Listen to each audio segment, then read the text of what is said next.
Welcome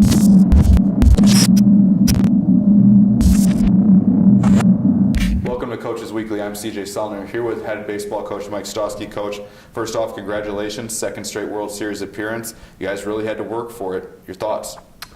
Yeah, I mean, this one was a really special one for us. Last year was our first time going, and not to take anything away from last year, but last year we kind of went in and we were playing great baseball, and at some point during the tournament we became the team to beat. We went the semifinal game, we beat La Crosse 14-0. We became the team to beat, and then won the last game 17-3. So you kind of started to play it in your head about winning the championship.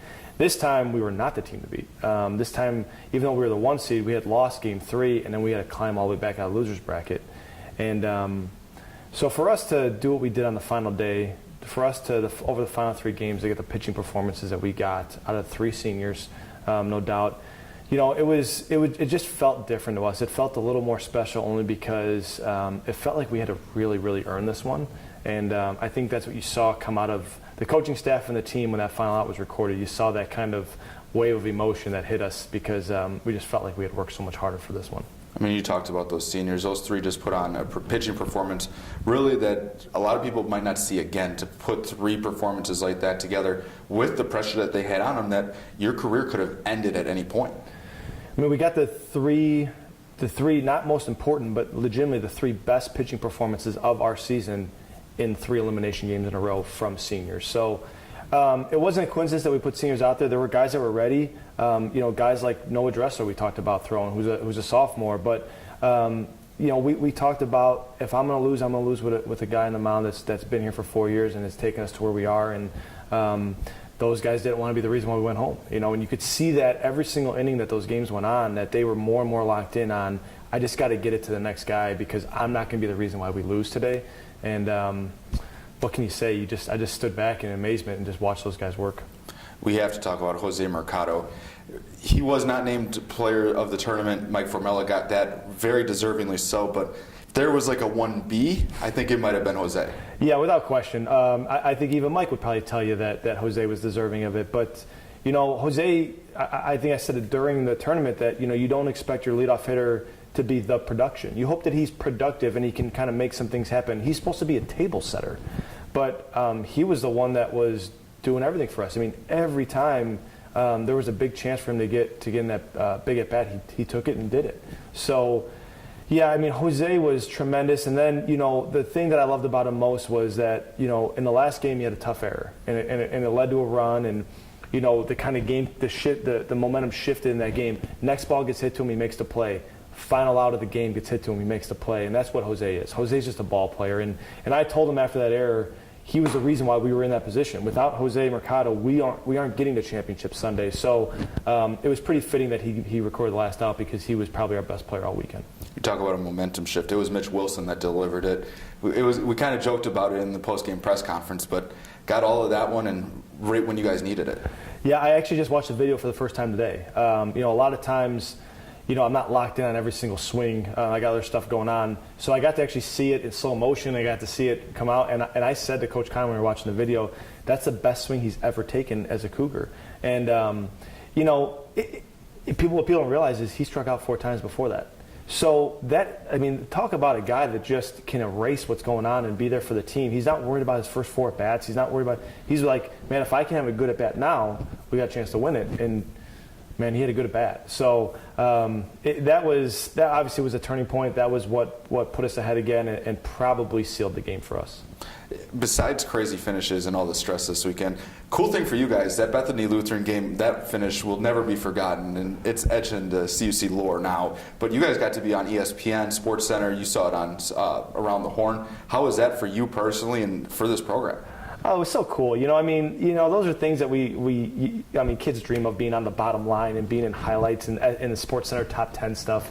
And, for us to win the way we did on a 2-run wild pitch, down by 4 in the 9th, it's so cool. You don't plan for that stuff, and I think that's what made it so cool. I mean, you guys do such a good job of promoting us and making sure that we're out in the public eye. Obviously, when you score a 2-run wild pitch, it's a little bit easier to promote that. But, I mean, it goes off of the fact that it's cool to see us in the spotlight. You know, Division III baseball was on SportsCenter, 5 SportsCenters in a row, and which is cool for us because our name's out there and whatnot. And but it's cool for Division III baseball. It's cool for all these athletes that don't go to Texas and UCLA, that aren't going to be playing ESPN this week in regionals and all that kind of stuff.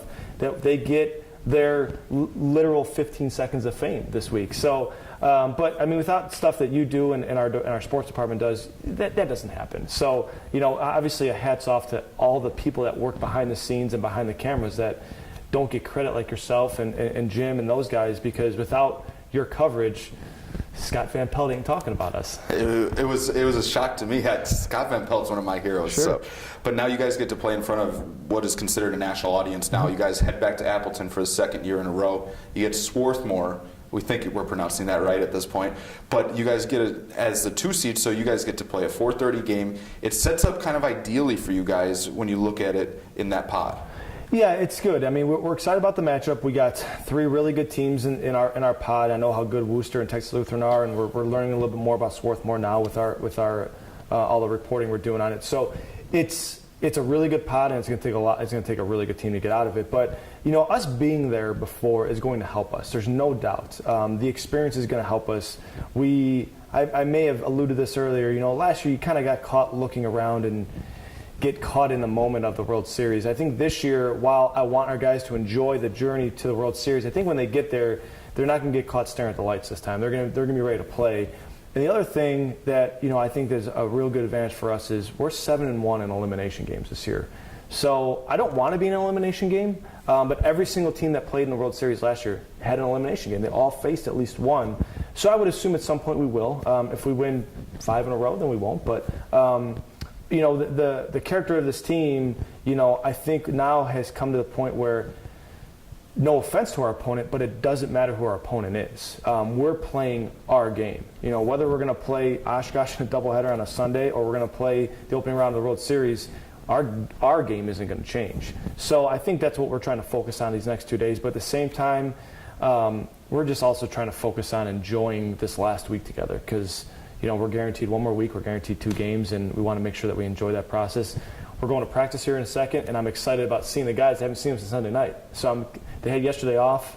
I'm kind of excited to see just kind of how they are and how they've handled this whole thing. And but we'll be ready to go Friday afternoon. We can guarantee that. Well, the one problem for the opponents, they don't have Charlie casting spells on the opponents she either. She will be in attendance, I promise you that. And she's already working on some new ones. And I'm also supposed to let all the Cougar fans know that Michael, my son, is bringing with the rally snake. Who he said was the one that helped Mitch hit the home run, which I wasn't aware of until I got home yesterday morning. But so the rally snake will be there. My daughter will be there casting spells. So yeah, I mean, I think everyone in Appleton just needs to watch out. It's a perfect storm. That's it. Cougar fans, the Cougars are heading back to the World Series in Appleton, Wisconsin. You can find all the live links at cucougars.com. More information to come about tickets and suites that are available for purchase for the week. For head coach Mike Stosky, I'm CJ Sellner. Thank you for watching Coaches Weekly.